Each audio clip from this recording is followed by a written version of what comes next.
Okay, welcome to the October 15th work session.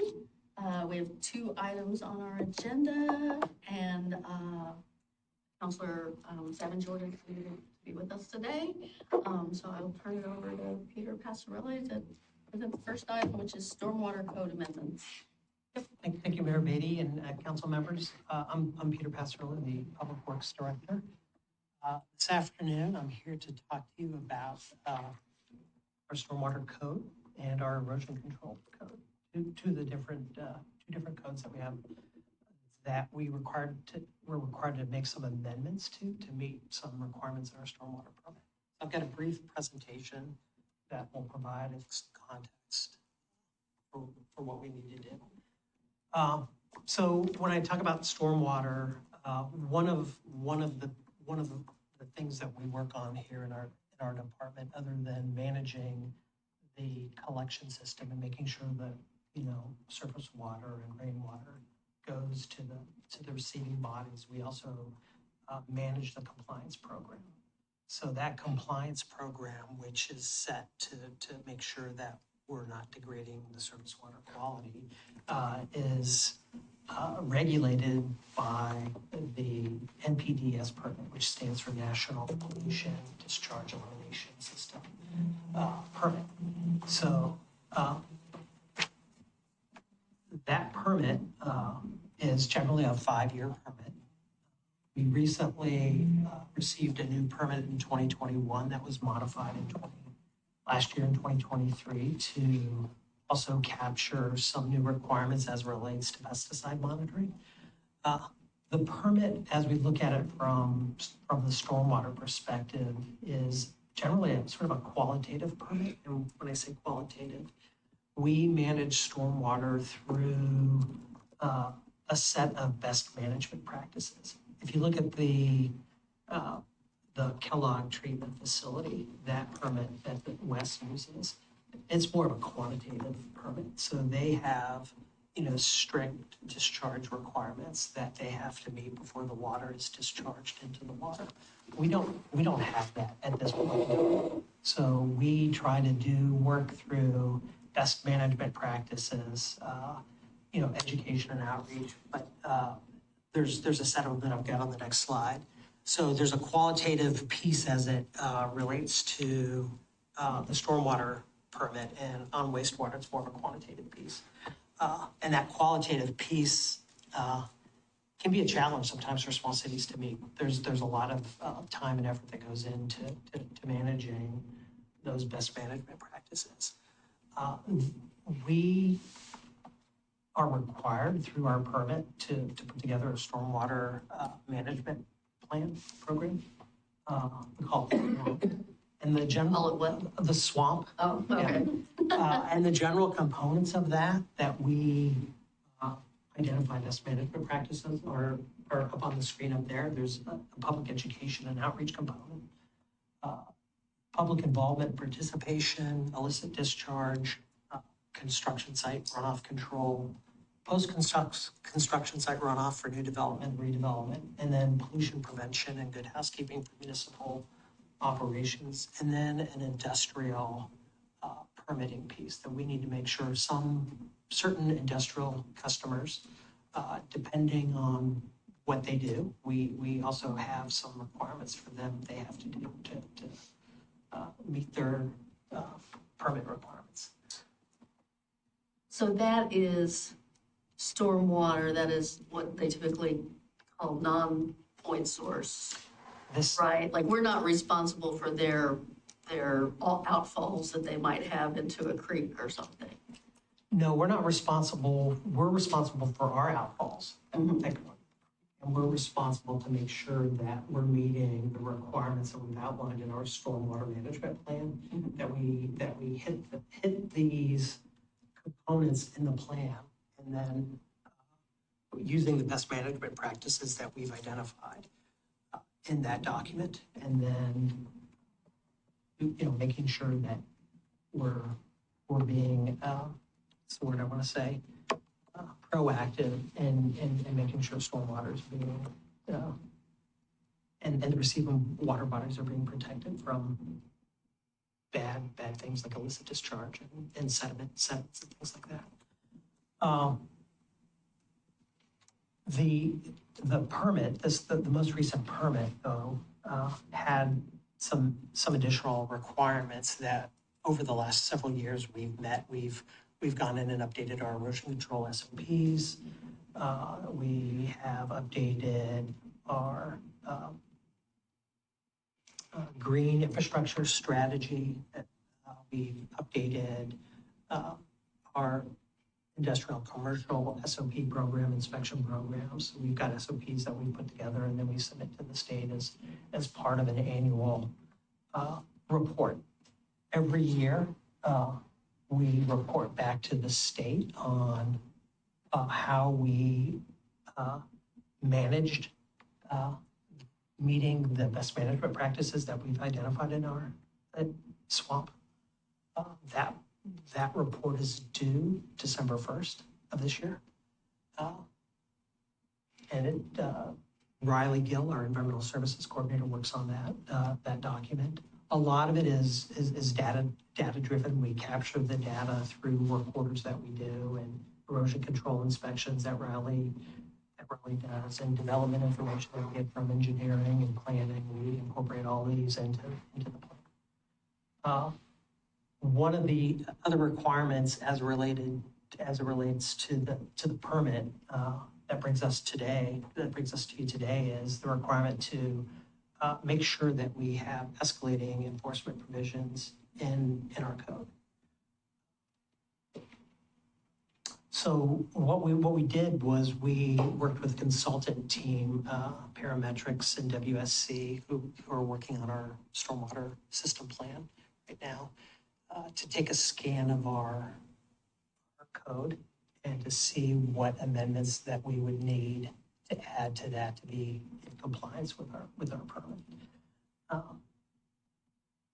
So what we ended up doing was, in the packet, there's some amendments both in the stormwater management code, it's chapter 13, and the erosion control code.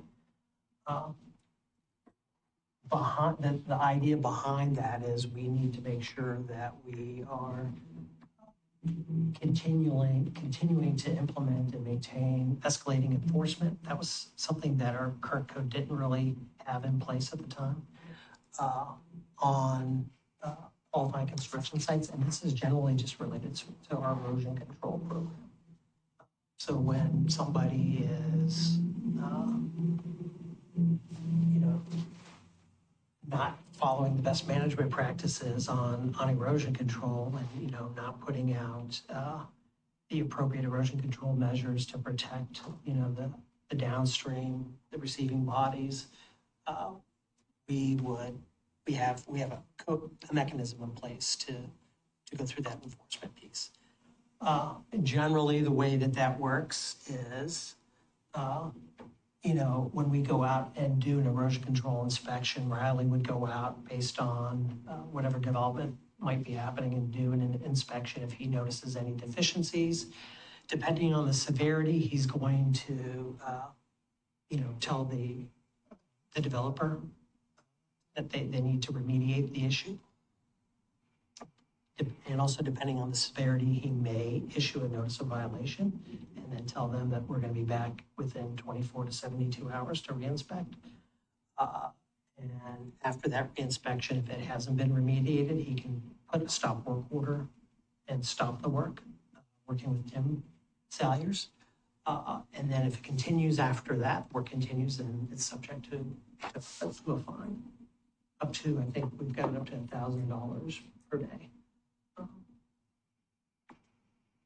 The idea behind this is it's to sort of address these repeat chronic offenders that we might have from time to time. And we have a handful of those that happen. People that don't believe that they need to follow the erosion control requirements that we've outlined in our permit. If we don't follow those, we could be held liable for not meeting our permit requirements and be fined by the state.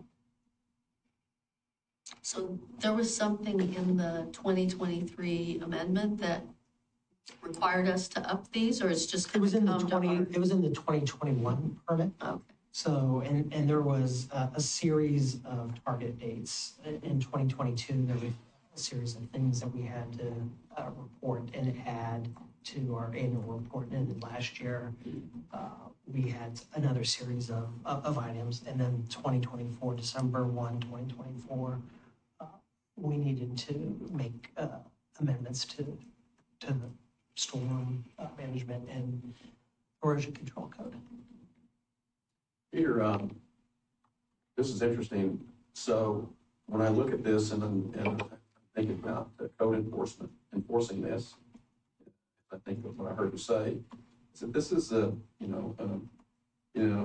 level of technical expertise is beyond a parking ticket. It is. And so did code enforcement get any training on how to do this, or? Well, Riley, our environmental services coordinator, He's so doing that. that is his role, to go out there and do these erosion control inspections for development. And sometimes it might not be development. It's wherever we're disturbing more than 500 square feet of soil, right? So if somebody's doing landscaping in their yard that's disturbing 500 square feet or more, they actually need to put in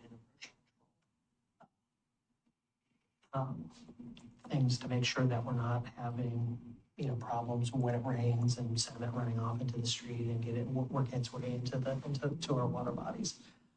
We generally try to work really closely with both developers and residents when they're doing this work, and try to focus on sort of that education piece, because sometimes people don't realize that they need to do that.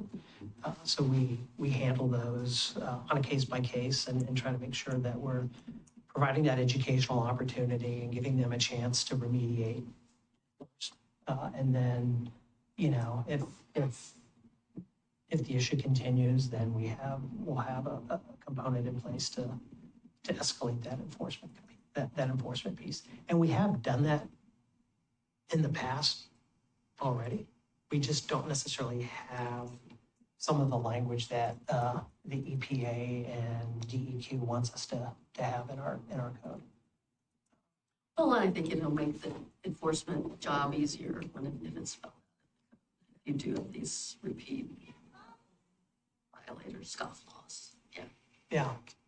So maybe I didn't understand you. Is Raleigh the enforcement bureau, or is code enforcement part of this too? So Riley coordinates with Tim. Okay. When there's an issue, when it gets to that stop work reporter piece, then Riley's bringing in Tim and saying, Okay. Tim, I'm going to issue a stop work order, so he's aware. And then if it's going past that with a violation and a fine, then Tim gets involved.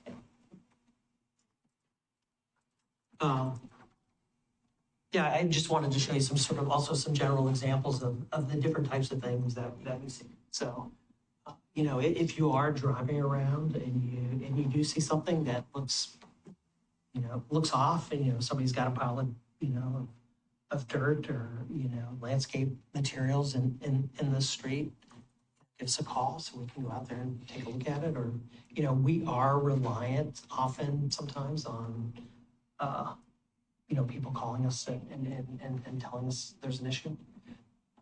Generally, most development, we're getting erosion control plans and those permits put in place, but it's often when we have, smaller projects, somebody might be replacing a driveway and they didn't think that the erosion control was going to apply to them. We run into those types of issues, so.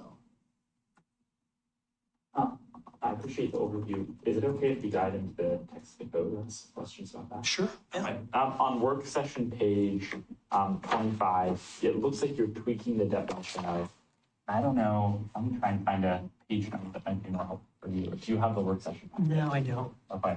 25 is the stormwater, not the erosion. Which will be different than? I mean, it's fine. If you want to dive into that, I just want to make sure Peter There. knew that you were. Okay. We can wait till we get to the erosion. Yeah.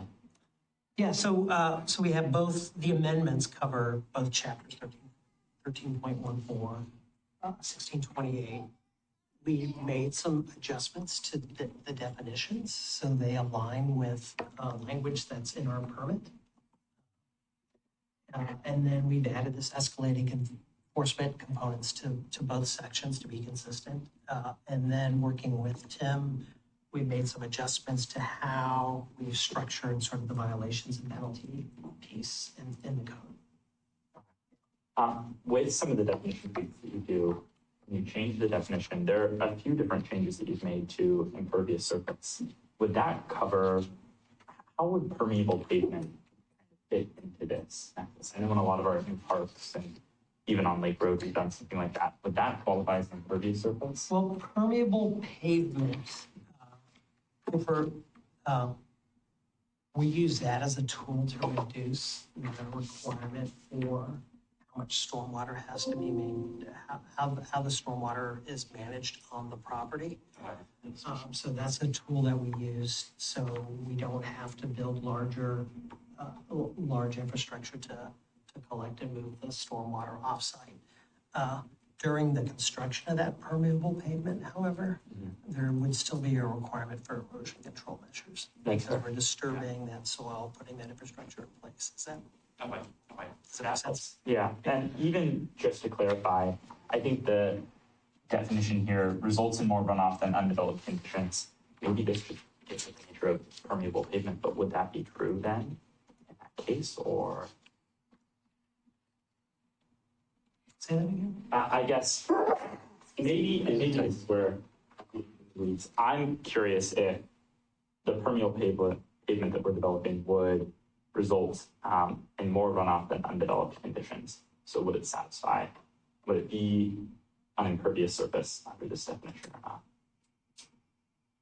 You know, that's a good question. There's still And I guess it is a very niche. We're not having folks develop on our parks as much. It's more if you live on Lake Road, that might change some conditions, but.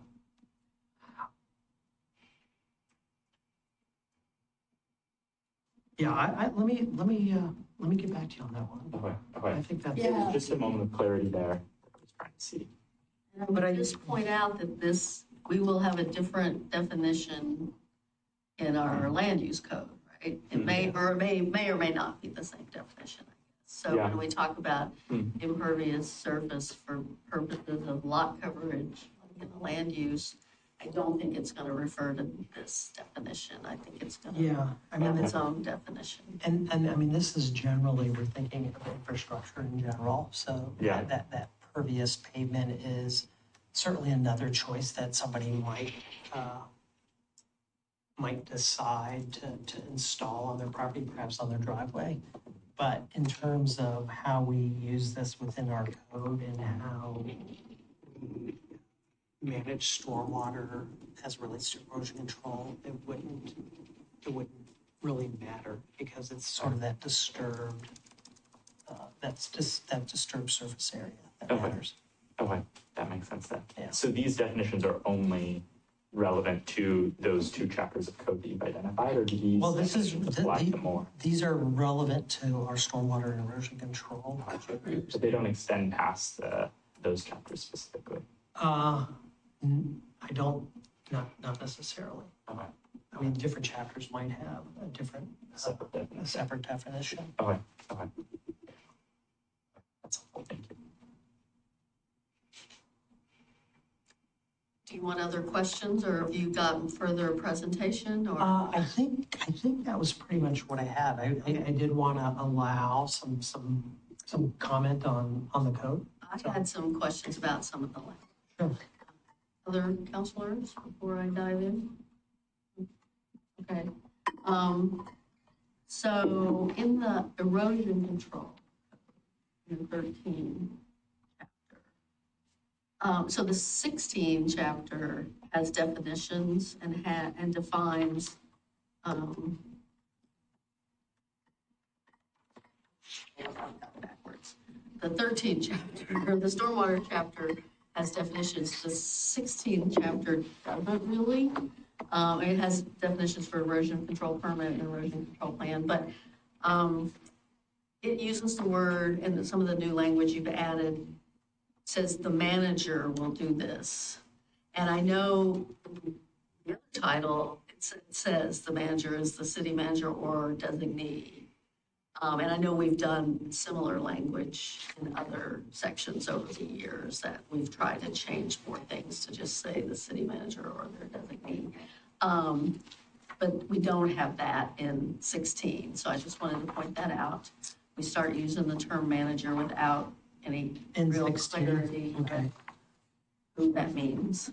And then at the end of 16, where we're talking about the penalties, I mean, there's this whole new section, 1628.110, enforcement violation penalty.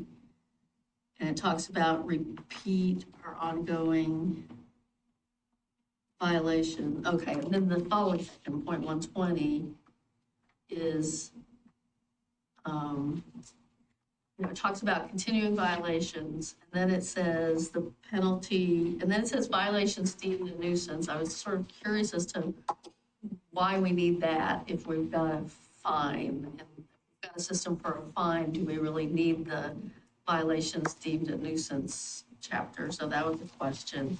But also the two, so this is page WS 22 and 23, it's the last sections of the erosion code. A, continuing violation, saying each day is a new violation. And then C, penalty says violation is punishable by a fine of $1,000.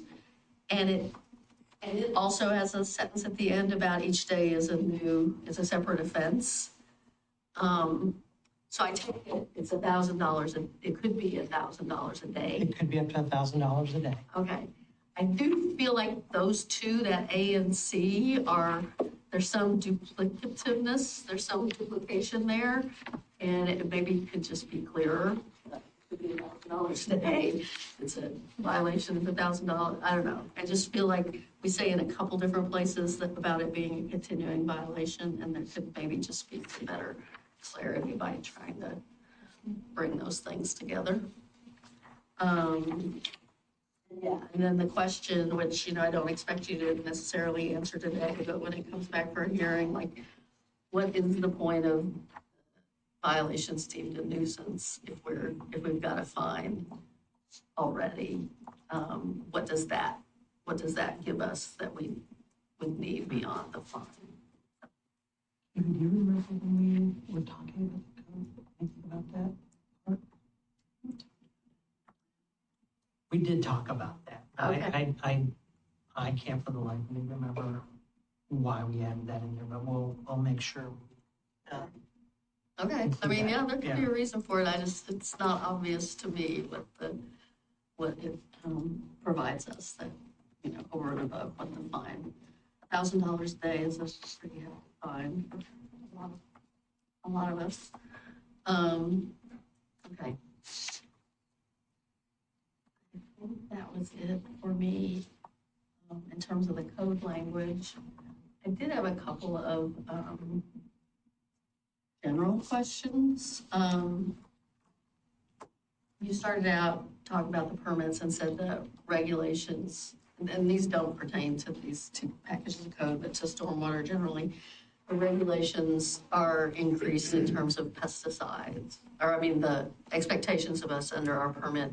And I will tell you, going back to like 2015, when I started sitting on the Milwaukie Watersheds Council board, it was always, I was always pushing and advocating for more public information campaign about pesticides. Because I will tell you, I moved here and I thought, if they sell it at Fred Meyer, it must be okay. It must be safe. If they sell it at your neighborhood Ace Hardware, it must be safe. And then the more I learned about some of the stuff that people are using every day on lawns and how bad it is for fish and how bad it is for our waterways, I've really been, it's been an ongoing sort of frustration for me that we don't have more of a information campaign about that. And I was told that there was something going on a regional basis, some clean water. We do, yeah, we've got a couple different groups that we work with. I mean, we work with, North Clackamas Watershed Council with them, and we provide them funding to help with outreach, and the Johnson Creek Watershed Council, and there is another regional body that we provide some funding to, as well as, the Backyard for Habitat programs. We provide funding for them to help us with those components of outreach. And it is a challenge, I think, the pesticides, when I say pesticides, we're talking about the herbicides, fungicides, and all those different insecticides. Weed and feed is one of the All worst those- things. Yeah, and when I'm mentioning those, the manufacturer's saying these are safe, and they're saying they're safe if they're used according to their, the instructions that they put on there, but inevitably, people don't follow the instructions. They use the bug spray, the insecticide, they spray more than they need to, and they put down more fertilizer, more Roundup than is needed to do that, so. Yeah, I recently looked at something in my own shelf that it said, like in the little type on the back, in the little boilerplate, it said, "Do not use near streams and waterways." I'm like, oh, yeah, that should actually be a much bigger type on the front of the product and not like buried in the back. Well, I don't know. Maybe the upcoming Arbor Day and the Earth Day events are places where we can try and get out, some info on that. I did understand that there was some regional group that was doing an information campaign, but that was like 3 years ago, and it was probably one of the things that was, kind of thrown off by the pandemic, but, The one Yeah. I remember is, and I can't remember if it was Backyard Habitat or under what umbrella it was on. It's like a pesticide pledge that you agreed to follow all these best practices, that kind of thing. I saw it a lot for a while, but I haven't heard much about it lately. Does that strike a bell with you? I recall that as well, but I will mention, we have put in the Bee City USA application, so, that's gonna promote awareness as relates to, pesticides as well, so. And, I think the Rotary and that group is focused on helping us with that public education, Yeah. so. The other one was what you said about industrial and commercial properties and having a program for stormwater there. So I'm sure you know, but planning, Brett Kelber in particular, is working on an update of our natural resources code, and I think they're coming next month or December. 19, yeah. Oh, yeah, okay.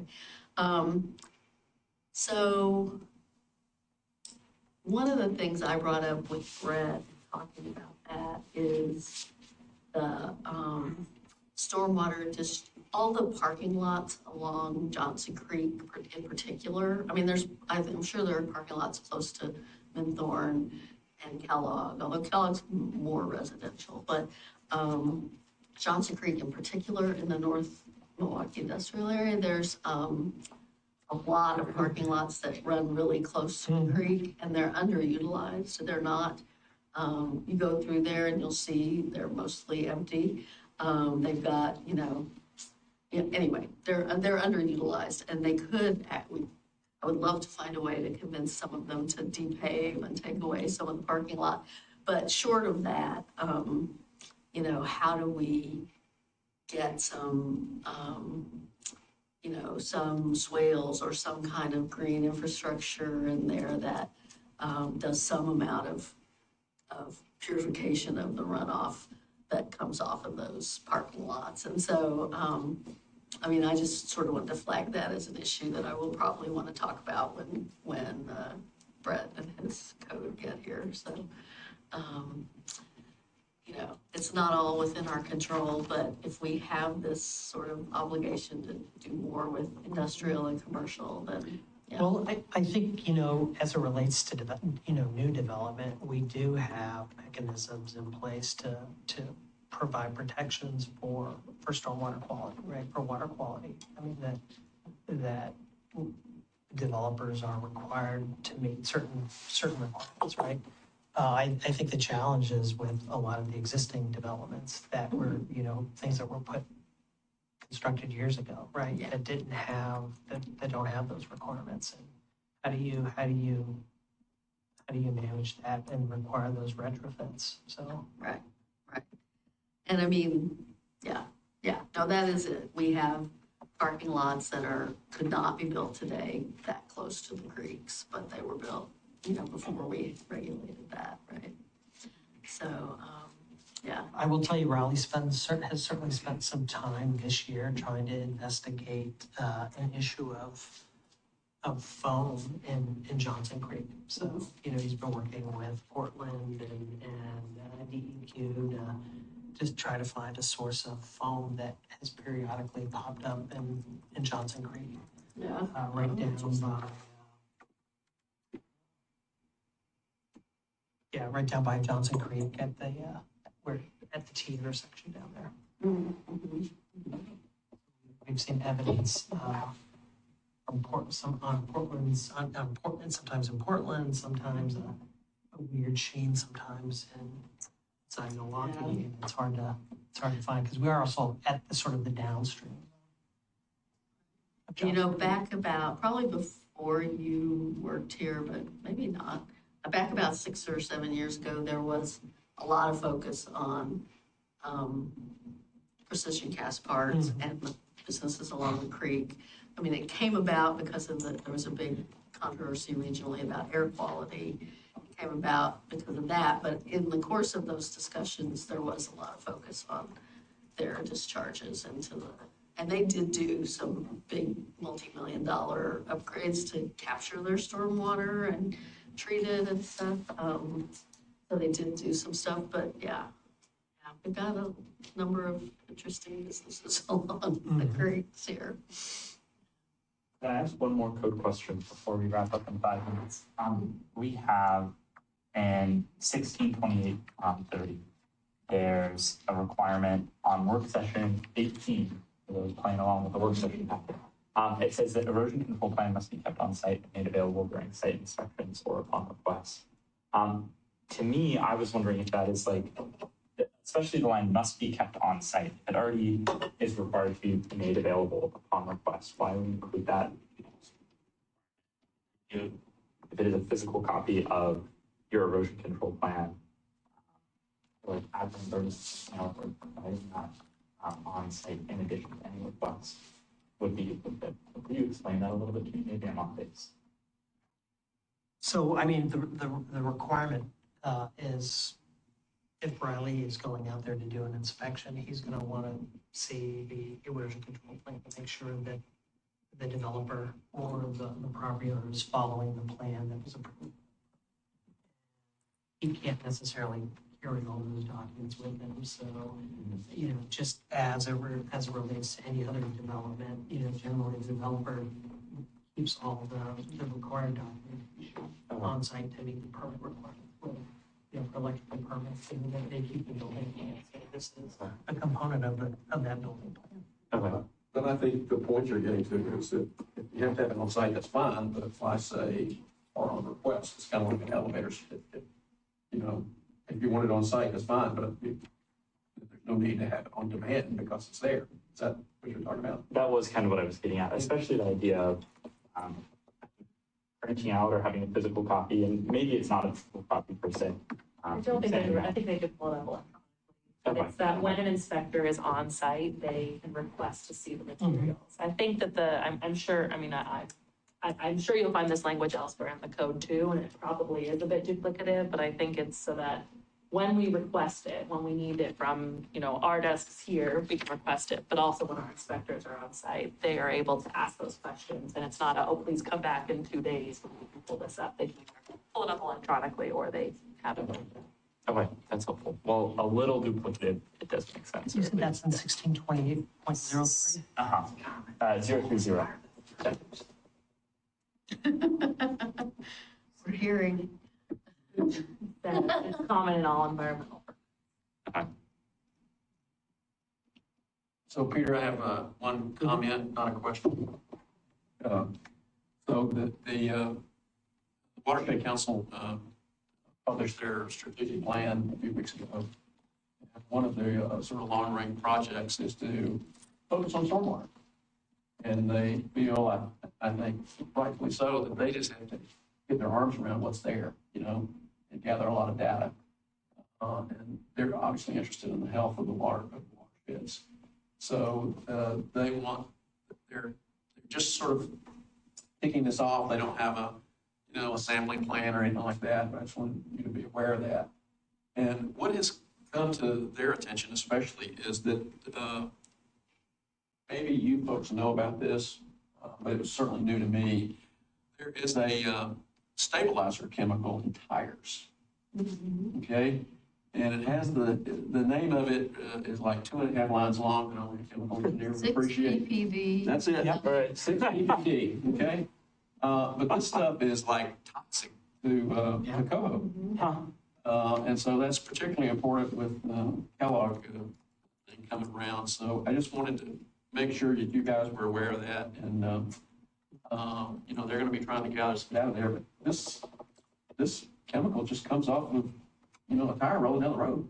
Yeah, I know Riley's been to several webinars Okay. and things where that's been a topic of discussion.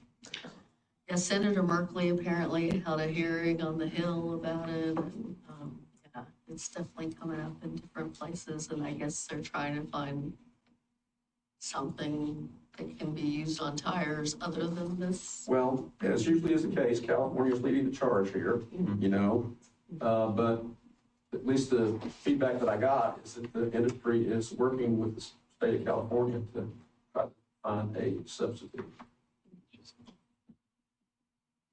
I mean, it's part of why when we just, a couple months ago, we had discussions about the street designs for the TSP, and I brought up the swales, because it is why having swales, having road runoff go get some kind of treatment, because they do find, that's what I heard from some of the reading I did, was they do find that swales do the job. Doesn't take a lot of treatment. That's enough to do the job, to keep that from going into the waterways and into the groundwater. So. There's a lot of commonly used chemicals that we don't know, like what the health impacts are, right? We had talked earlier this year just about PFAS, right? And that's just one set of chemicals. There's lots of them out there. There are, and those have been used forever. But yeah, some of the studies on this, like they put a little strip of a tire in and the fish are dead in like 10 minutes, it's really, it's pretty, yeah, anyway. Okay. Well, what I'm hoping to do is take the feedback that we've got, and make some adjustments. I appreciate the feedback on upon request. I couldn't find it, and then I did. It's in that section D of that piece. And then we'll take a look at some of the other questions and come back on November 5th. Okay. Oh, because you're trying to get this in by December 1? Yeah. Okay.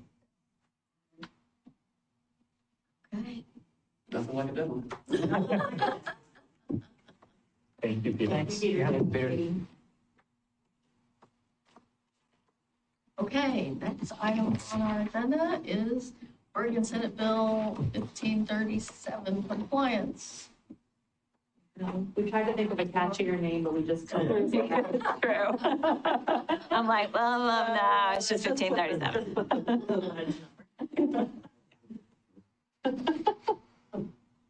What is the state telling us to do now? Well, there's That was my reaction. I'm gonna move this so that no one confuses here. Oh, sailor. Oh,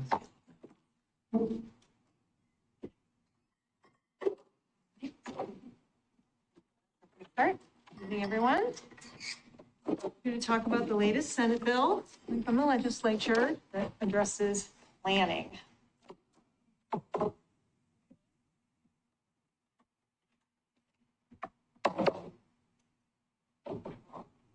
It's one of the arrows, is it? Thank you, perfect, thank you, Scott, appreciate it. Okay, so the Senate Bill 1537 was signed into law on March 5th of this year, and its whole purpose is to address Oregon's housing supply and affordability crisis. So it's a new package of things to address housing in the state. It becomes effective on January 1st, and it does have a sunset on January 2nd, 2032. So we are not, and I will get to this, but we're not proposing to make code amendments given the sunset clause, that we would apply the bill as needed, if needed, and we'll get to that. It does a number of things, as you can see on the slide. It talks about a housing accountability and production office. It funds infrastructure programs. It creates a new state revolving fund for local governments to administer loans for moderate income housing. And it talks about urban growth boundary expansions for communities that are looking to do that. But there's one other thing that it does. And this is the focus of tonight's discussion. It requires cities to grant administrative adjustments or variances to a collection of siting and design standards for housing development. Some of the key provisions is that one of the applications can have up to 10 distinct variances. It has very specific conditions and timelines as part of those applications, and only the applicant can appeal a land use decision like that. So abutters and so on, NDAs do not have the ability to appeal. So this is the most important part of the conversation. That's what we're going to talk about today. There is an exemption to the Senate bill, and we're going to talk about that as well. So there are some sort of the applicability of the Senate bill is, so an applicant or a development would qualify for 10 variances if the development is located in a residential or a mixed-use zone, so that covers the bulk of the city, that the resultant density is a minimum of 17 dwelling units an acre. To give you a sense of what that is, if you're familiar with the cottage cluster on 40th Avenue, 10271, that cottage cluster development is 20 units an acre. Density, it's 6 units on a third of an acre. So just as a way of visualizing what 17 dwelling units an acre is. And there's a net there, you need to show that there's a net increase in new housing units. So it applies to single detached homes, mixed use, where the mixed use building is at least 75% residential. Manufactured dwelling parks, it applies to ADUs, and it applies to all the middle housing types as well. Can I clarify? Yes. Do they have to meet all criteria or just one criteria? Yeah, it has to meet all of those, yes. Yep. Sorry, hold on. Can you go back real quick? I'm sorry. Yes. And just as a reminder for folks, this was originally HB 3414. It went down. It was more draconian. Rep. Gambo worked very hard on trying to do a little education of legislators on what they were passing, which felt like a recipe to allow McMansions to be built. And Ann Ober actually worked with some other city managers to take legislators on a tour to show them that we are, building middle housing and building mixed-use housing, and, we don't deny a lot of variances and stuff. So it got improved with SB 1537. That's still pretty heavy-handed. Good context there. So in at least one of the following things need to apply. So in the narrative, when they submit their land use application, the applicant has to show, provide a narrative discussion that shows that the variances will do one of these things. Enables development that it would otherwise not be feasible without this collection of variances, that it reduces the sale or rental price, that increases the number of units. There's provision for more accessibility or visitability features, and then there are a couple of provisions that are specific to affordability clauses as well. I would note, and I know this was in the staff report as a footnote, that there's no requirement in the bill as to what kind of evidence you're supposed to show to make those claims. So we'll figure it out, I guess, when the application. So it's tough to kind of, what do you have to say to make those claims? But Yeah, what can the city Right, gets more units. expect? Okay, yeah. Yeah, I was just, so I mean, they can all fall under more units. Sure. Yeah, there we are. So then what? Okay, so,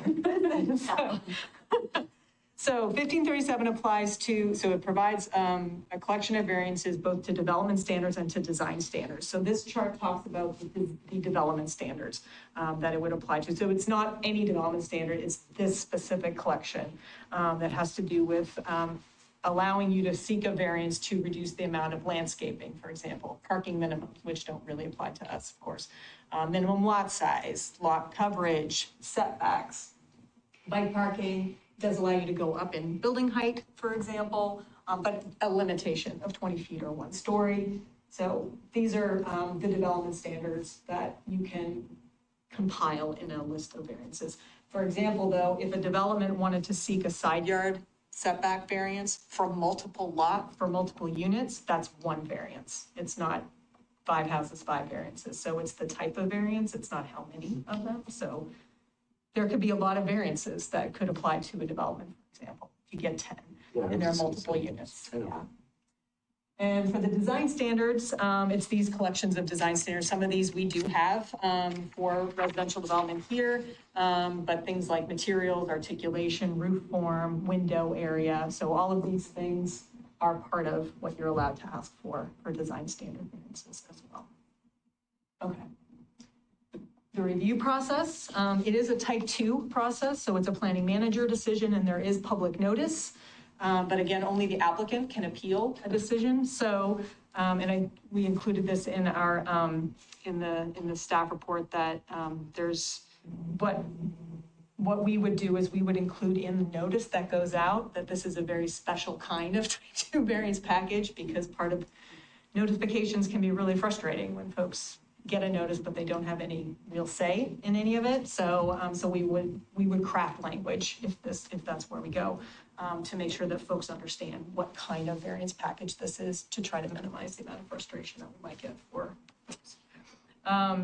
And it does include also, though, it does include extensions, alterations, or expansions of non-conforming development, which would actually typically be a type 3 variance in our code. So it pulls those kinds of things in this type 2 umbrella of process.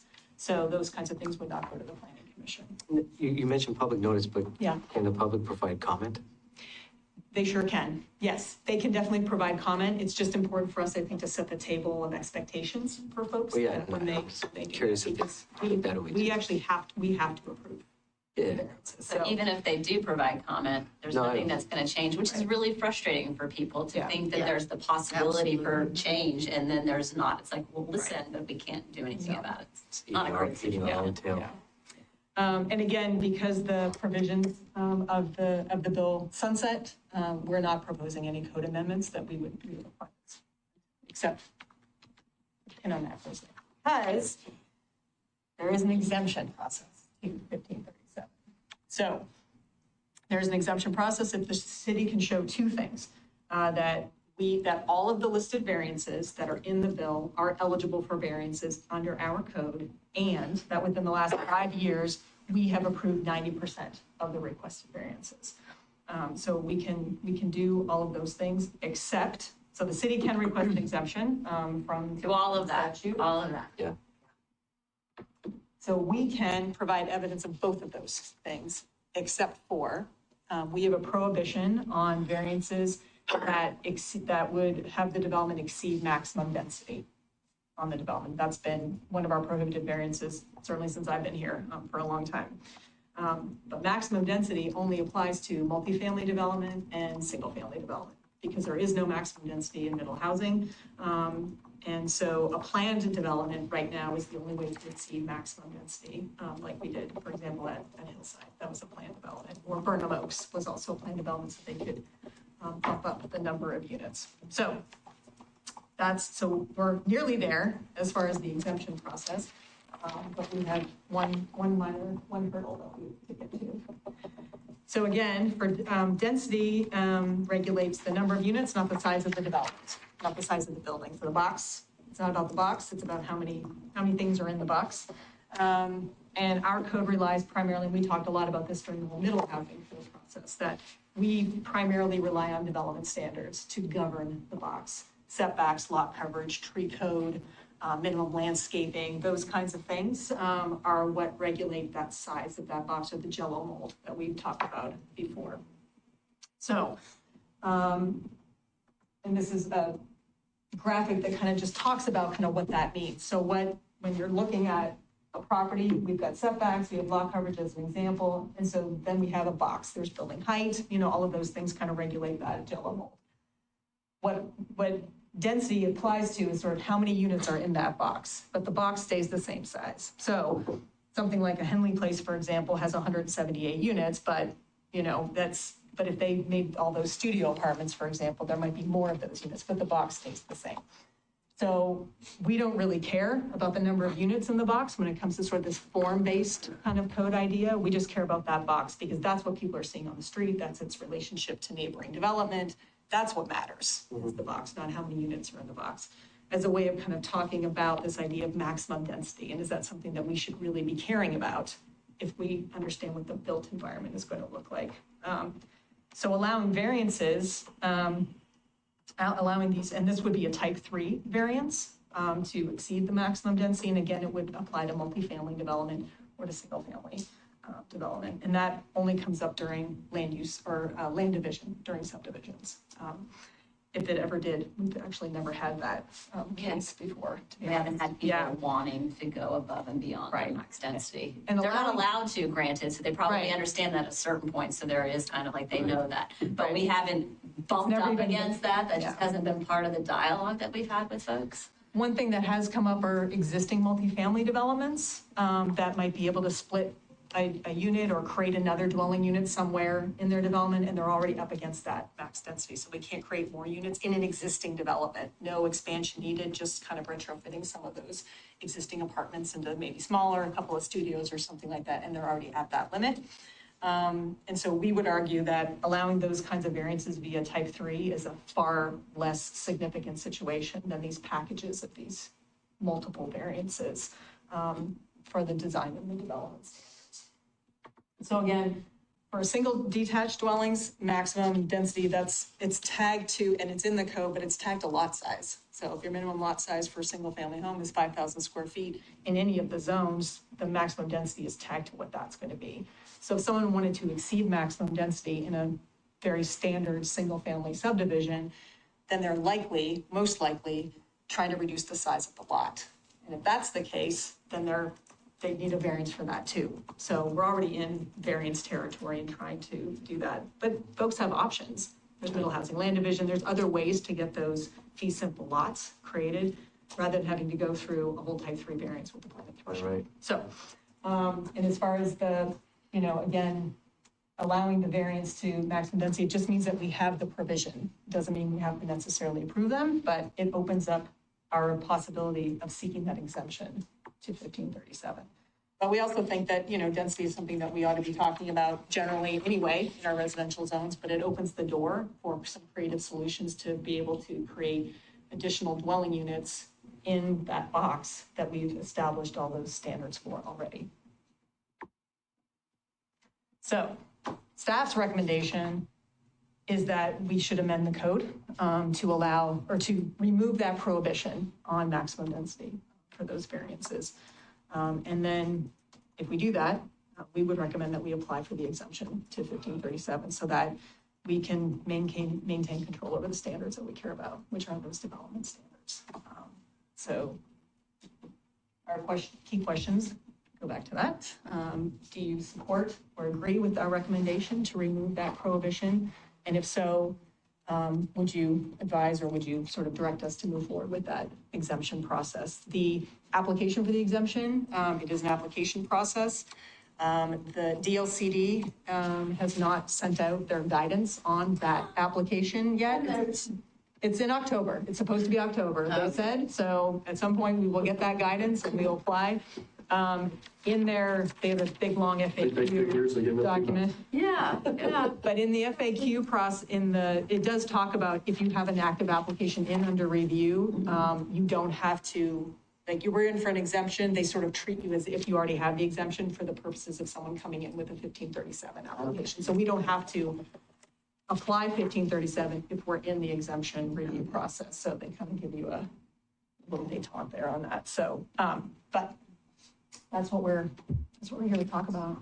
What do we think? Questions? Question for the maximum density. So it's like you said, it's what's in the jelly mold. It doesn't apply to expanding the building? No, so the exemption is all about how many units fit in that In box. that box, okay. Yeah, exactly, because we assume the box has been set We just by can't all of set our a maximum. development standards. So if a developer, for example, I'll just use Henley Place because it's right there. Right. You know, that's what the box is allowed to be. And maximum density is 178 units. I'm making all this up. Right. But they would like to have smaller units, so there's more of them. Then the variance would allow them to just have more units, but it's in the exact same square. It's in the same box. They have to make an argument for why they Correct, want right. to have the extra units. Right. What justifies asking for the, Interesting. But it's about more housing Right, units right. in that same. And I think as a practical matter, it is about multifamily and maybe the high-density residential. Because I mean, I remember feeling like, you know, once we had middle housing and then we upzoned the high-density residential, this wasn't gonna come up that much anyway. That's right. So, so I like it. I like your recommendation. And, you know, I mean, yeah, maybe it does lead some people to do some smaller units for, you know, or, you know, maybe it does make like the high density residential more attractive because they can do more units or something.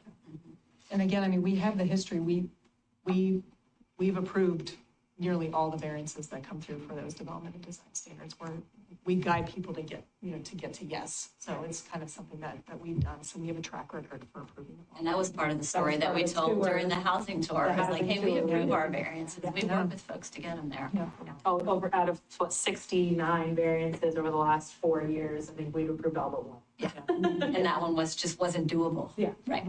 Yeah. Quick question also.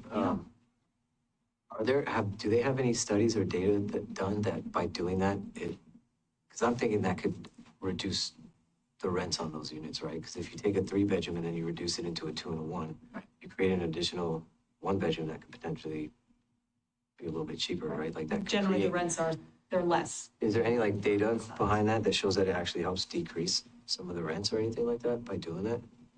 Sure, I could find something. I'm sure that talks it about, just yeah. talks about smaller Yeah, units. smaller units are less expensive. Right, but I'm just curious if it has an overall impact on the rent in general, because even like if you took a 2-bedroom or if you took a 1-bedroom and made it a studio for whatever you say arbitrarily, but it still costs $1,700 for a studio, that's not exactly ideal. Correct. But like it doesn't actually result in, you know, an overall of that, the overall unit.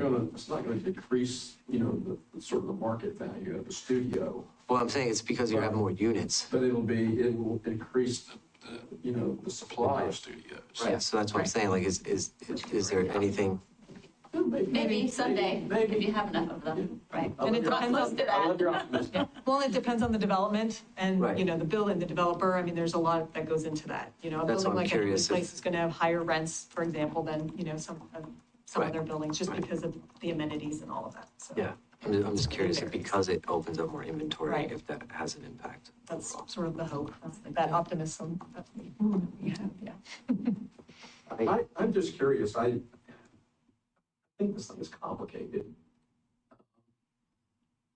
You know, and so when we look at our situation, yeah, we kind of got it under control. Yeah, it's not gonna be a huge deal for us. But I wonder what it means for the rest of the state.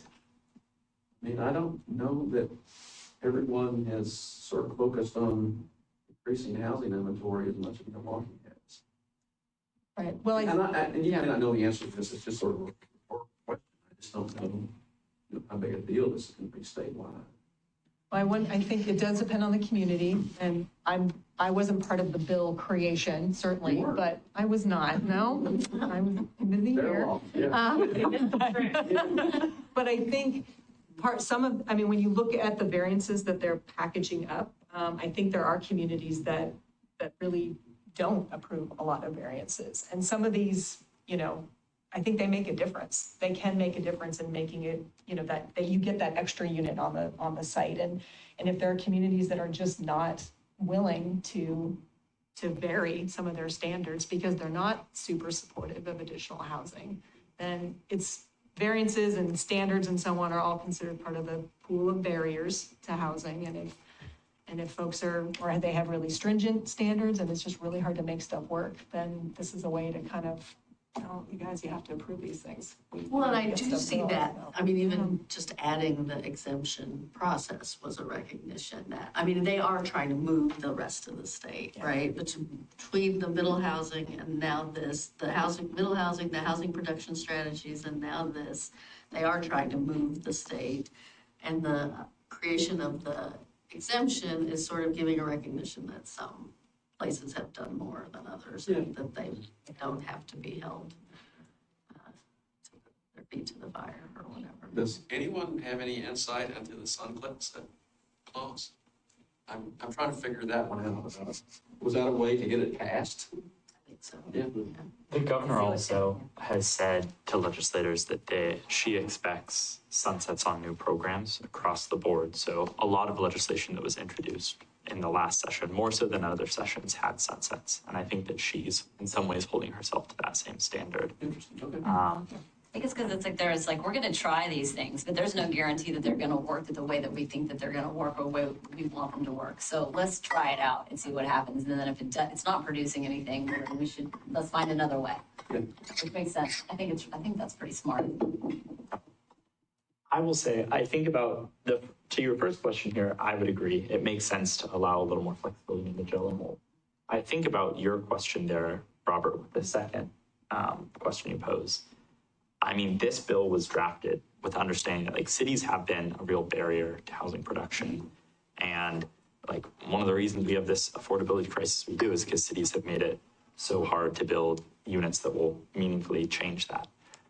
I wonder, are there other things in the, if we are going to apply for a variant or for a exemption, are there other things that we would want to include in our code changes aside from this density change? I am interested in talking more about the who can appeal a variance decision, because I think that there's a lot of intentionality that we put in those variance decisions, and having folks who are not the applicant themselves appealing those decisions to me doesn't always make sense. I think it just encourages NIMBYism in neighborhoods trying to dictate conditions on the lots. It's not like we're making decisions about granting variances willy-nilly. There's a lot of thoughtful work that our planning department does there. And so I think that oftentimes when you see those appeals, they're not necessarily based on the decisions that are happening with our planning department. It's more based on larger kind of dislike of housing and housing density.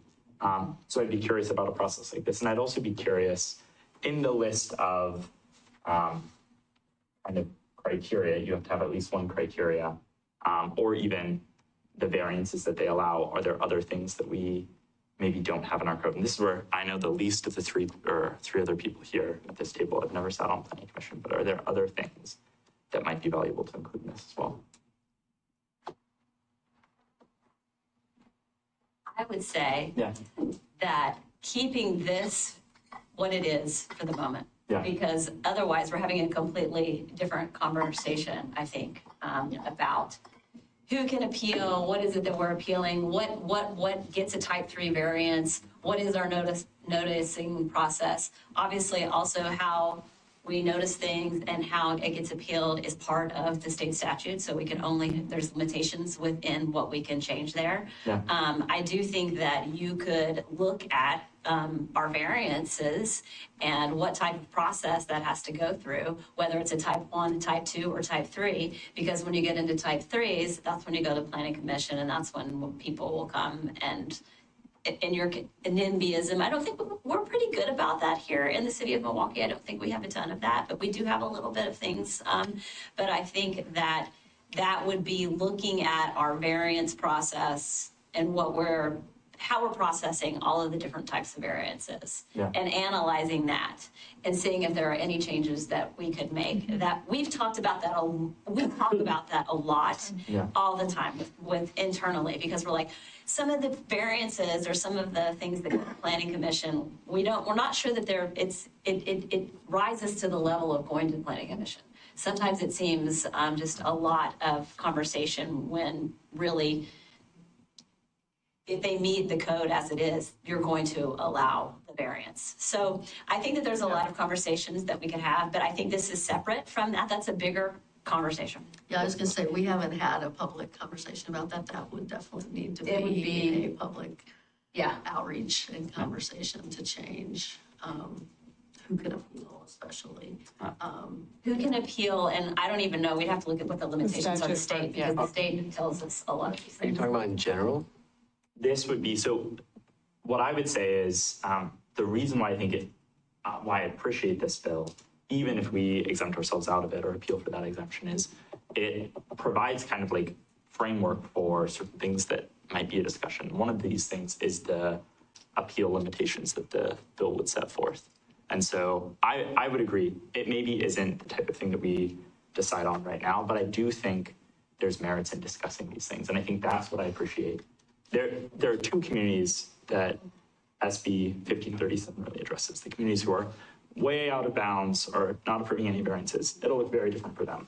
But I do still think that for cities like Milwaukie that are almost compliant, but for a few things, I think there's still some value in discussing, using it as an opportunity to discuss larger questions about our variance process, if that makes sense. And I appreciate the tweaks that we're making there, but I'd say looking at other things, like I would also be interested in understanding 10 variances per applicant versus 3 variances, if there's some change that we could make there, or other changes. Yeah, that's our own. Sort of, we allow a variance application to have 3 Three. requests. Yeah. Every request and So on. that's a conversation we could have. We could How bump often that do up. you see somebody who really wants to have a 4th or a 5th? I think it's happened a couple of times since I've been here. It generally doesn't. Yeah, it's not an But, issue. but that doesn't mean that we couldn't open that up a little bit more, certainly. And as far as the variance piece go, and what we didn't cover in here, I think it is in the staff report, that what we've been talking about internally is using this package of variances that are part of the bill and using those as incentives for affordable housing. So we'll be coming back to you, I think it's in January 5th, actually, with an affordable housing code, an incentives code, and we thought we would pull this stuff into that and use those as part of an affordable housing package, not just all housing, but Yeah. let's, Affordable housing, let's make use it that. specific. Yeah. What we So, need, yeah. actually. So we're not forgetting this collection of variances, but maybe there's a way that we can pull it into affordable housing instead and really focus it, that is thinking of it as an incentive of allowing all of these things if you're building affordable housing, but we'll have that discussion in the new year. That's something that we talk about. I do. You're not wrong. It's great to revisit our process. We're I think constantly about talking it all the time and talk about it. especially when anybody has an idea, someone's calling in with a like, yeah, why don't we allow that, And here we are with a housekeeping package that has a bunch of things in it. And then it opens up the whole code, the Right, whole big so here we are, conversation, so right? it's- So then it gets complicated Always, fast. yeah, we'll be back in the spring with a housekeeping package to try to clean up some of these things and hopefully remove even more of these complications. But if we wanted to have a larger conversation Yeah. about our variances and Yeah. all of that's like a work, that is a whole little thing that we would have to do. Yes, Like that for is sure. a piece that we would have to set aside time to do and kind of how that fits into the whole. You know, I was gonna say, and we'll Yeah. be talking about that when we talk about hubs in a couple of weeks. Like, Yeah. what's the to-do list for the planning department Yeah. and where? How much time do you have? Yeah. And just a comment, I do want to just say that lack of affording people the opportunity to appeal, I don't like that. I feel like that's kind of a conflict of interest to only allow the applicant to appeal a decision. Well, the only appeal they're going to have is a no. And when you think about it, I'd hate to paint everybody with a broad stroke and say everyone who comments are NIMBYs, because that's not necessarily true. There's a lot of people that just don't know the process, that aren't familiar with government, don't know how these things work. So it's also an opportunity to engage with the community and help them learn about this process and what this is, and not to restrict them and create another barrier from allowing them to engage with their government. the other side of it too is even though we have those comments and we do have appeals, you guys just said it, 90% get approved. We've had one that had over 63, 69, so Because so much of the comments don't actually talk about the criteria, because if developments meet the criteria, then we have to approve them. because people don't Right. understand that. So Yeah. to take that away, that's something I have an issue with that with Bill, to be honest How with you. many appeals have we had in like the last 3 years? It's pretty small. 3 years, I think we had One, the the one. one that we just had. Yeah, we had to go back pretty far to remember how we did that. Right. To remember what does this look like again and that kind of thing, so, yeah. Probably been a handful in the last. Well, I appreciate what you just said, Counselor Koster-Bunny, and I would also say Counselor Anderson started out with cities have created boundaries, have created constraints, and I think unfortunately in that whole process of HB 3414 and now SB 1537, there were some cities that certain members of the governor's staff had a bad experience in, and that drove a package that was really heavy-handed for cities that were complying and were trying to build housing. So I think I would not agree with that assumption that cities have been an obstacle. I would say the developers too. Developers have perpetuated this problem. I mean, you got something like that going in, we allowed that. They were allowed to do that, but how many people you think are renting that? How many Milwaukeeans moved in there? How many people in Milwaukee can afford that? So it's not us perpetuating a lot of the issues. We're trying, but it's the fact that we keep doing this carrot and stick deal with the developers, and they're just taking the money and building what benefits their bottom line, not necessarily what benefits us. We don't control the market. Like that's just a fact. Houses going for $550 right now in Milwaukee, that's not our doing. There's builders that are building houses that are pricing people out, and it's capitalism, right? That's part of the deal, but to put that all on cities, I would push back on that as well. You gotta hold the developers accountable too. All right, well, to go back to the question staff put Yes. before us, I think I heard support for the staff recommendation. I think so. Okay.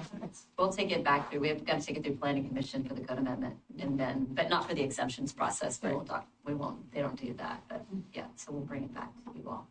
And then once we have more, maybe we'll even have the information for how we're applying for the exemption and can let you all know when we finally get the removal of the variance. It's crazy that we're halfway through October. We have 2.5 months till the thing kicks in and we don't know how the exemption And I just want to wish Vera the best vacation, the most Oh, well-deserved tomorrow. vacation. This There you go, Vera. Oh, nice. Nice. Good for you. Well. Go there while it's there. Get away from the planning commission for a while. Going on a boat again, yep. Women in the ocean. Yeah. Yeah. Thanks, Vera. Thanks for telling everybody I won't be home. That's right. Also, don't call me, because I won't answer. Don't call me.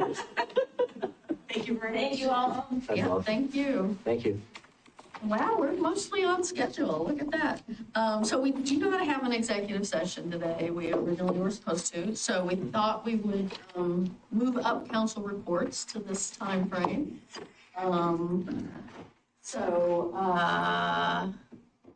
Do people have council reports that they want to give? I mean, I have some stuff, but I'm. Yeah, I got one. Okay. The Water Consortium, not a lot to speak of. It's kind of like a recap. They had a really sort of robust media outreach in the summer, that covered, their usual topics of emergency supplies and that kind of thing. It was done in several different languages, radio, TV, TriMet, advertising. It was pretty impressive, just the amount of outreach that went out there in that big blitz. The one thing that I thought was not real earth-shattering, but in the future things, the city of Newburgh has basically decided to withdraw from the consortium. And so it's kind of interesting. It's like, are things getting that tight? You can't afford the consortium dues, which aren't really a big hitter. So, we keep hearing about, funding shortfalls in cities and that kind of thing. And so that's not a look at the future, but it was interesting that Newburgh just decided they can't afford the $7 grand. So, Wow, Dang. interesting. And, that was really the only things that were significant. I'll mention on that, I mean, I don't know what Newburgh's situation is, but some cities, their water provider is like a regional, like the Clackamas River Water or whatever, and still the cities are in, and so there's some places where there's some kind of duplication. I don't know if that's the situation with Newburgh. I do remember when I was new on that commission, or that consortium, Wilsonville withdrew, and then like a year later, they came back in.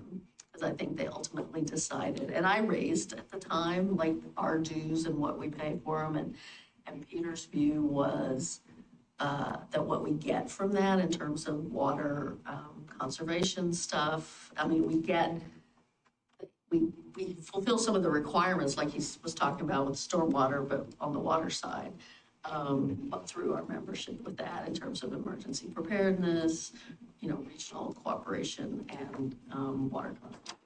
Yeah, I've asked Peter the same question. He feels like it's worth the investment. Okay. I'm sorry, I just want to hit one more thing. It was interesting. A couple of the cities gave presentations. Two of the presentations were virtually identical. And I didn't realize that some of the cities get their water from the Portland Water District. Mm-hmm. And it comes at super high pressure. And they have to have a way to reduce the pressure to actually get it into their water system so they don't have all this kind of pipe erosion and this kind of thing. And so this has typically been done with valve reducers and that kind of thing. And so evidently there's this technology out there that basically takes this energy from this high pressure water to electricity. Mm-hmm. Now, the investment's pretty high. It costs like $700,000. And so the payoffs are over 10 years, but it's sold back to the utility company. And there's a lot, the cities have found a lot of them grants and that kind of thing to help pay for that $700,000. So that reduces their return on investment below a decade. So it was kind of interesting. Never heard of it before. But I mean, it's just a water tournament, Mm-hmm. Yeah. Yeah, I've seen the little ones, and even in creeks, there's little ones you can put in creeks. We're talking about those since 2020. Yeah, you have been. Actually met with a company in Belgium about them. In Belgium? Yeah, because they design those, Yeah. they're mini hydroelectric turbines. Yeah. You can have a system, farmers use them. They use the natural flow of the water to, and on winter months, you can have a system linking, up Kellogg Creek and up Johnson Creek. Mm-hmm. And then power, generating that energy and storing that and then using it to offset where we have those intensive storms or intensive weather events. I would love to have one right there once they remove Kellogg Dam. That natural flow there, that's a lot of natural generation. Yeah. I've actually talked to Neil about it a couple times. Have you? Yeah. Interesting technology, very, very interesting, very unique. Other council reports? On No. my end. No. I can go after you, Mayor, if I'm not the council report. Okay, let me do a couple things. One, Metro met this morning in a work session. Metro Council met and had two things on their agenda. First thing was regional microtransit. They're launching a study on microtransit, which is something we have talked about in Milwaukie over the years. Wanting to create a system that connects, some kind of a shuttle system that would connect, say, the light rail stations with the industrial areas, et cetera, pick up places that TriMet isn't serving. So they are doing a regional study on that, and they kind of just had a kickoff discussion. There is a link to that, and I will send the link around so people can look at it. And then the second part of that discussion was about their large-scale, whatever they call them, large-scale community grants, which is the thing that Kellogg applied for. So out of Metro's Parks Bond money, from the Parks Bond that was 2019, I think, there was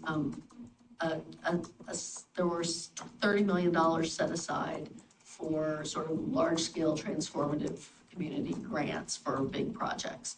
And so they are in an application cycle right now. Apparently they've gone to sort of a a rolling cycle, which has made some of the discussion today a little bit confusing to me, but, they are gonna make decisions on December 5th about a $10 million pot.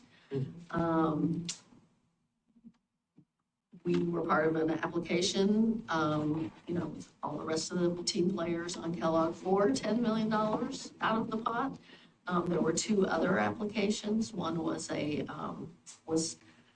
natural area enhancement for the Bird Alliance of Oregon, which is, formerly known as Audubon, which is relocating their wildlife care center out to 82nd Avenue, and there's brownfield site out there that they want to restore, and I guess there are some opportunities to build trail system to connect up to Rocky Butte, and I can't even remember what else, but, so there's a grant, there's an ask for that, and there was an ask for a sort of a food forest project out in Gresham to Corbett, out in Gresham as part of a longer term plan that goes from Gresham to Corbett. In the discussion today, it seemed clear that that project, the food forest idea, there was sort of consensus that that doesn't really fit within this grant pool, and that they do want to have a broader conversation about food production, what their role should be in in sort of quasi-agricultural things like that. So it did look like the Bird Alliance and the Kellogg Dam were the two that were likely to move forward. They total together like a $16 million ask, and so there was a lot of conversation about whether they're really confined to the $10 million, or can they, go further and spend more out of the $30 million total. And there were some legal questions in that were referred to their legal counsel. And then for the applicants to think about, what happens if you get, you get part of what you asked for, but not all of what you asked for. So I think, it was overall a positive thing, positive meeting, I think, in terms of some funding coming our way for Kellogg Dam removal. Whether we'll get the full 10 million, it remains to be seen, but it was a good meeting. I watched it on Zoom. Thank you to Representative Gamba and Neil, who were there in person. There was that. I just wanted to flag an issue for people to think about. Sent a link around today about an article that says the county's gonna do a study of developable land. I think, part of that is about, it's about preparing for the next round. We're just finishing a round of urban growth boundary expansions where Sherwood was the only city to apply. There's a lot of, unincorporated between Oregon City and Happy Valley. And so I do have some concerns about how much focus we're putting on with their Sunrise Corridor project that they want to do, which is their transit, their transportation big ask. How much effort we're putting into unincorporated areas versus cities, and how much we're spending that's really going to, sort of promote sprawl in some ways. So I just want to place that idea out there for people to be thinking about. And then also the county is moving forward. I want to pivot now to Clackamas County and NCPRD. The county is moving forward with the purchase of the former Clackamas school site that's owned by NCPRD as the future home of their recovery center. I'm a fan of the work they want to do on the recovery center, but I do feel like there's some, there's some tension between being the buyer and the seller of the same piece of property. And I was really disappointed to see the staff report for the sale or the contract, the documentation. There was a really staff application for the sale, which is, I think, being considered on Thursday, does not provide any kind of appraisal of the property. Now, our lawyer pointed out to me there's nothing that requires them to supply an appraisal, but it seems to me when you are wearing both hats and you have to you should be representing the interests of two different groups with two different, interests, that there should be an appraisal. They're selling the property for half of its, what the county assessor says is its assessed value. And that's low. Pardon? And that's low. And that's low. Yeah. Yeah. So it feels like it's not great representation for NCPRD. So I just wanted to say that. I do feel concerned about the price point that's selling at. And we hear and I share the concern about underparked areas to the east. And what funding they earn from selling this property could fund more parks. They do look like they're poised to create a land acquisition fund out of it. But could it be $5-6 million as opposed to 3.5? Anyway, a concern I had. And then that brings me to parks more generally.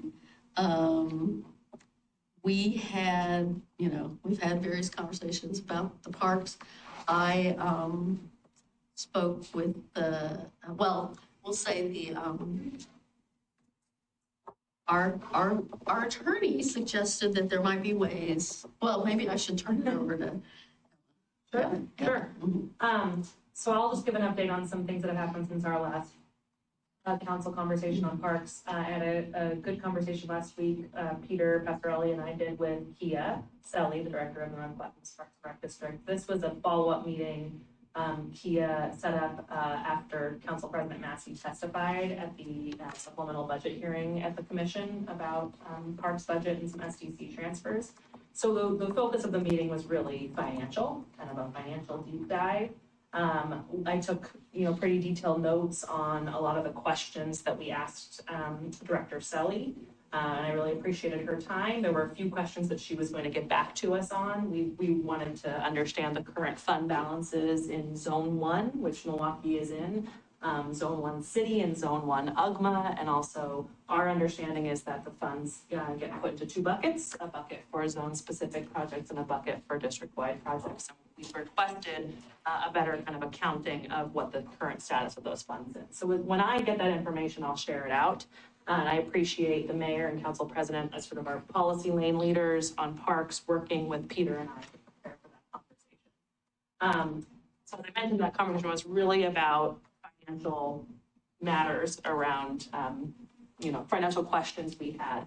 We didn't spend a bunch of time talking about Milwaukie Bay Park. As you know, the last formal communication from us was a letter to the board of directors, the county commission, saying, requesting that we would like to come back to the table and continue conversations about parks. We haven't received a response to that. I wanted to, as we have some time here, see if there was any additional conversation you wanted to have about further work you'd like to see staff take on in the Milwaukie Bay Park, or that you might want to take on. I do think one of the sticking points appears to be assurances of financial outlay on behalf of the Parks District. The IGA that we had previously adopted, the construction IGA, did include language saying we would, return or we would keep the park open to all for a period of time, 25 years, and do some reimbursement. But I think that's an area where potentially, if the council wanted to offer a starting point or some ideas around further assurances we could make that might restart the project, or at least get folks back to the table talking about it, that is something I know has kind of been an idea pitched by our policy lane leaders for potential further conversation here. So you can tell me today that we're still in the holding pattern, or I just wanted, if there is work you'd like to see staff doing or myself supporting with, Right, so what I started to say about Justin was, he had planted the seed, I think, for us in the policy lane lead about, we could expand upon the clause we had before about maybe being open, be more clear about that, but also maybe offering some co-programming, offering some things that might ensure them some role in Milwaukie Bay Park, even if the district. And I thought that was a good idea. Somehow expressing some openness to, to discuss those terms was a good idea. I think so too. It's been 3 weeks since our last letter, which hasn't gotten an answer. So we could send another. Well, I like the idea of trying to sweeten the offer of the word. So would that, I'm trying to figure out the right form that would take. So would that be a draft of a new construction IGA? It would just be a clause. My advice, I mean, we also don't want to sink a bunch of staff time into something that, if they just say, nope, we'll see you when the appeal is resolved, we have to kind of play our cards right there. But I think potentially, and I welcome Justin's thoughts on this too, potentially a, acknowledgement that one of the things we would be open to talking about, were they to take us up on this 2-on-2 conversation, would be terms around assurances, financial assurances that would make them more comfortable in proceeding with the park. That's sort of where I would recommend, rather than really unpacking and rewriting an IGA before they've even told us. Okay, yeah, okay, I understand that. So what would be different beyond the offering of? I think what you, and this is a decision you would get to make, but, the NCPRD is being asked to put in a significant contribution of funding. Something along the lines of, if the city were to leave it during a period of time, 15 years, we would look to reimburse that contribution. I think that is not, that would be taking it a step further than the language that was currently in there. If you are prepared to make a commitment like that. It's a big commitment. It is, and I think it could be, there are different funding pools that they potentially could use, right? And so if it's our SDCs. Yeah, we shouldn't have to pay what we already paid. Yeah, exactly. But if they were to use their Metro bond measure money or, certain other pools of money, I mean, maybe that should be on the table, at least for discussion.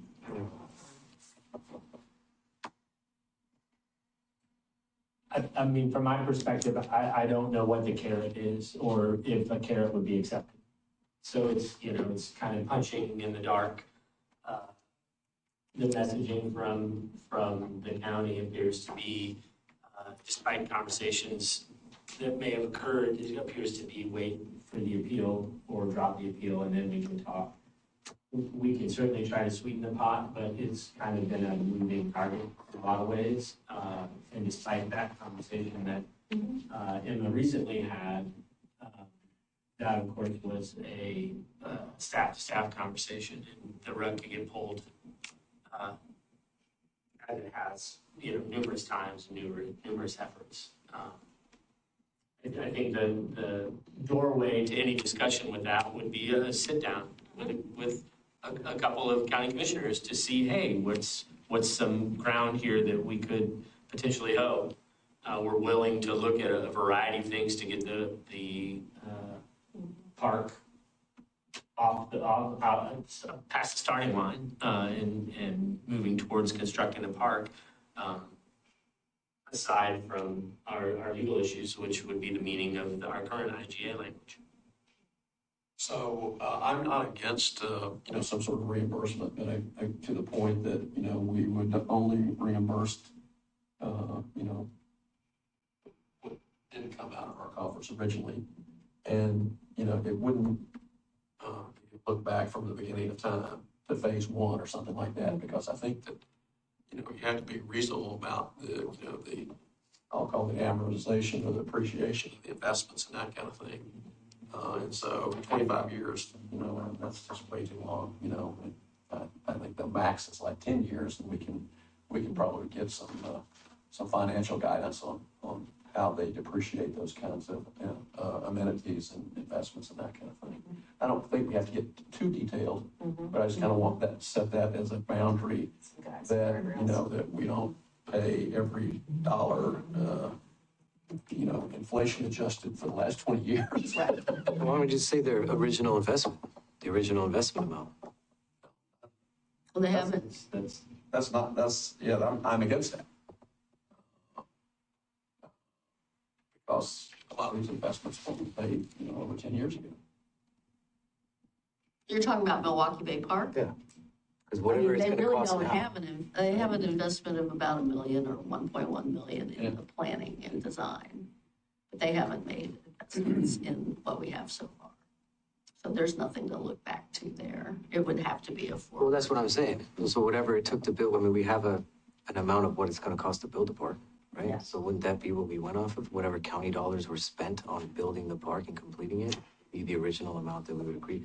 Because it could be the opposite too. The inflation part is what I'm worried about too. If it's the Well, other I'm way. trying to prevent things like that from coming into play, you know? And so, just to be clear, you say county investments, you're talking about non-Milwaukie investments. Yeah, because we're not gonna pay for our own money that we're not gonna give it that.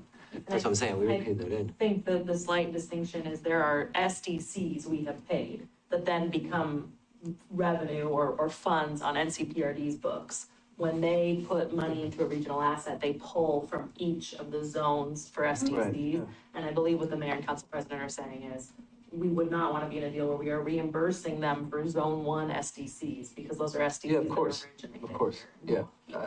Yeah, strictly not what I don't want to pay them for what's getting put in on our end. I'm talking about what they're putting in, what's coming out of their coffers directly.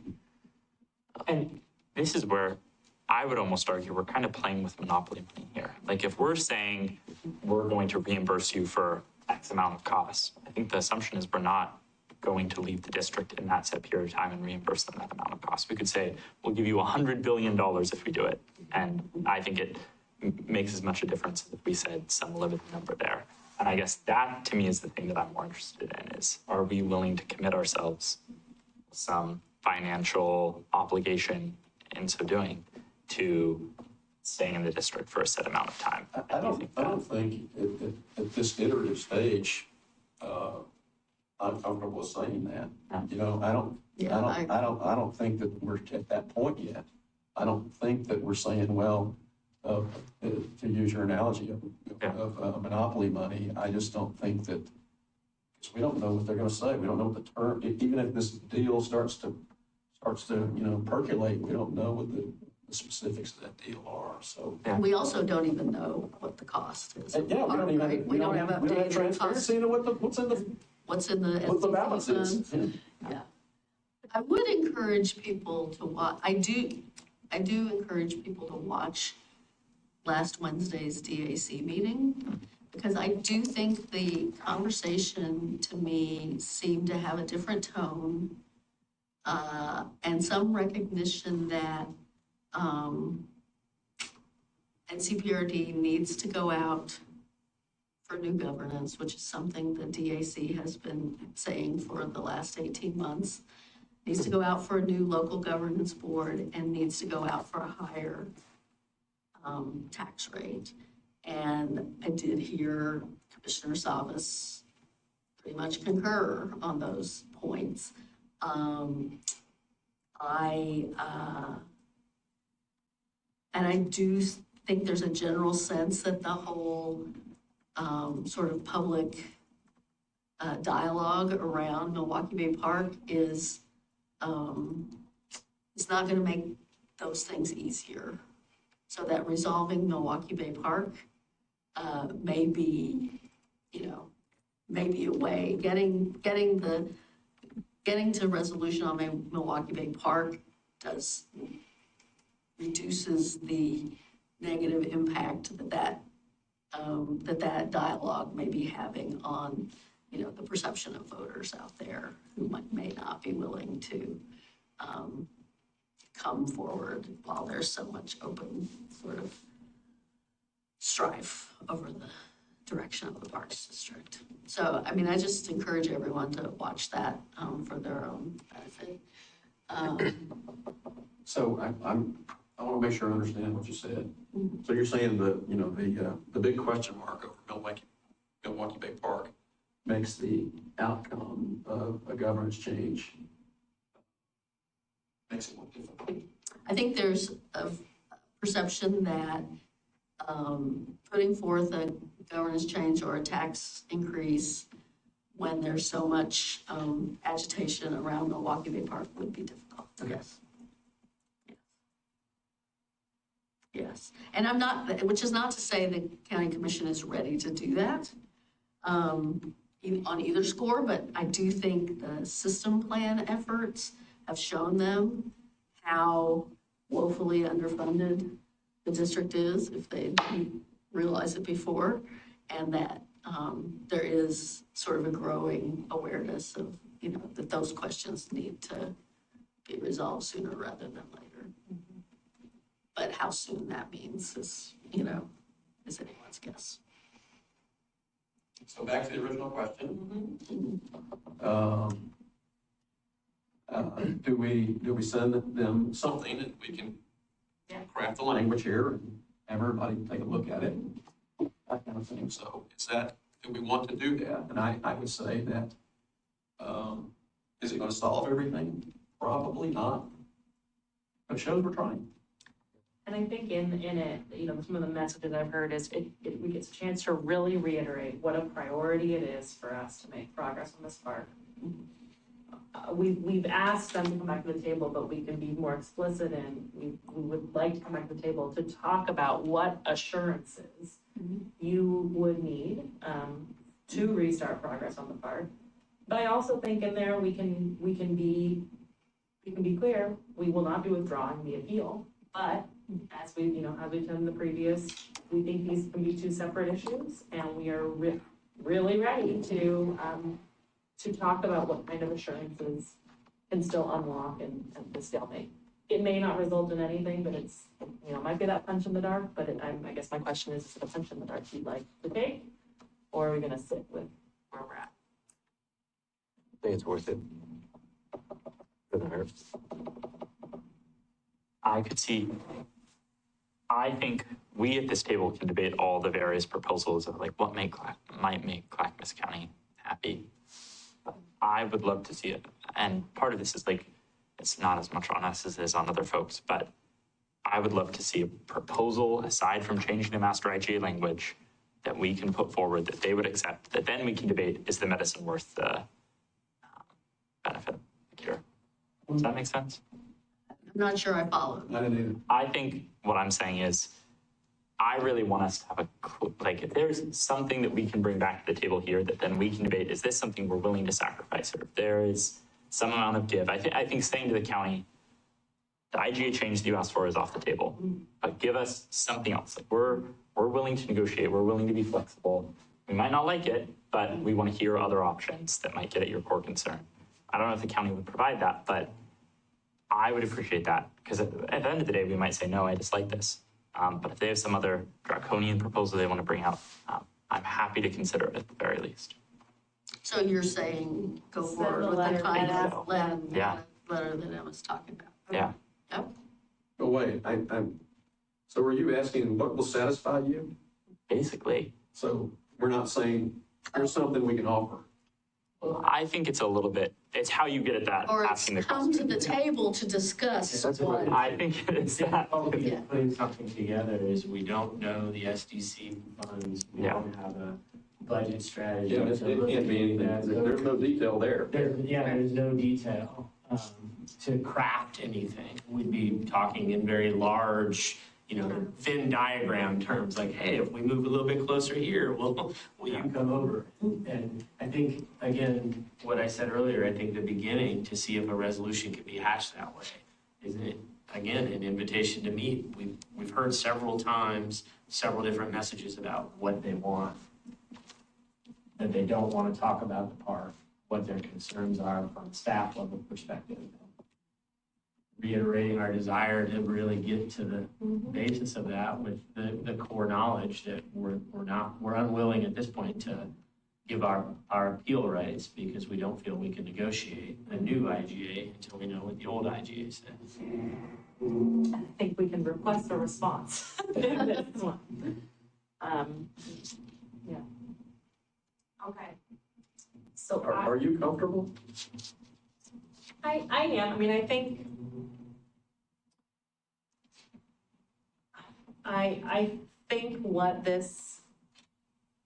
I think there's now a much greater public interest and awareness on this topic. I think that has been drummed up by the community organizing around it.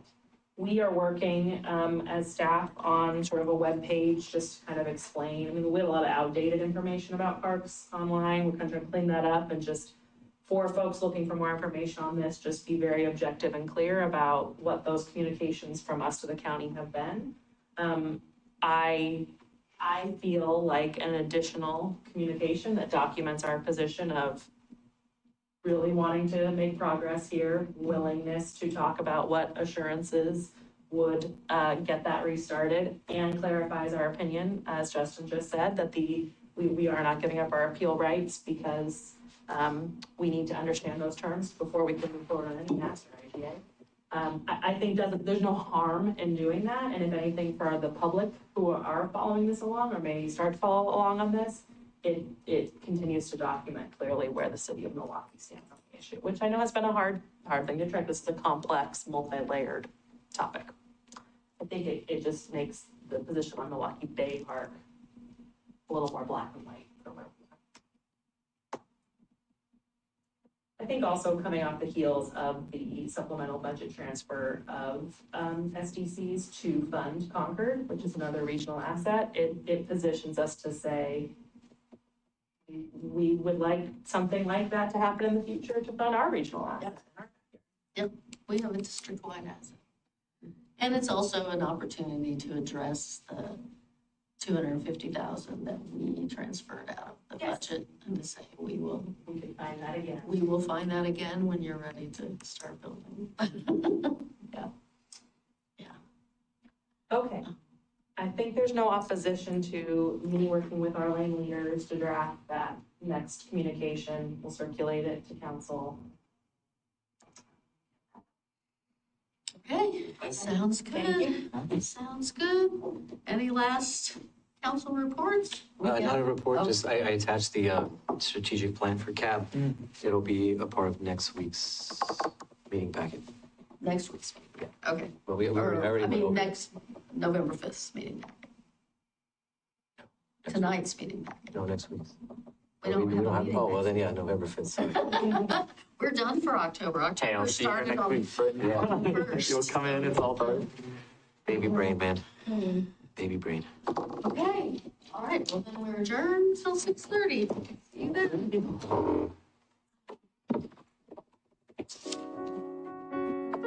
I should not have